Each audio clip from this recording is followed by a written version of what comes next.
Bugun hozir ko'rib turganimiz bu jarayonimiz darak meva payvantaklarini ildiz ottirish jarayonlarini amalga oshirish uchun sun'iy oziq-ovqatlar tayyorlash jarayoni. Sun'iy oziq-ovqatlar tayyorlash jarayonida bu oziq-ovqatimiz tarkibida o'simlik uchun kerak bo'ladigan makro-mikro tuzlar jamlangan bo'lib, hozir tayyorlash jarayonini amalga oshiryapmiz. Bu jarayon tayyorlanib bo'lgandan keyin oziq-ovqatlarimiz avtoklav, ya'ni tashqi va ichki dezinfeksiya qilish jarayonlarini amalga oshiramiz. Tayyorlangan oziq-ovqatlarimizni maxsus bankalarga quyib olamiz. Quyilgan oziq-ovqatlarimizni keyin dezinfeksiya qilish uchun 20 minutga avtoklavga qo'yamiz.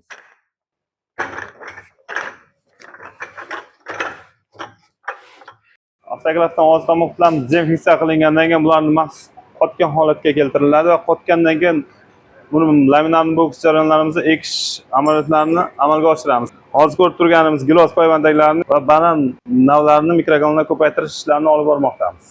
Ushbu xonamizda o'simliklar inkubator xonasi hisoblanadi. O'simliklar mikrokonda ko'paytirilgandan so'ng bu yerda o'sib turish jarayoni uchun olib kelinadi.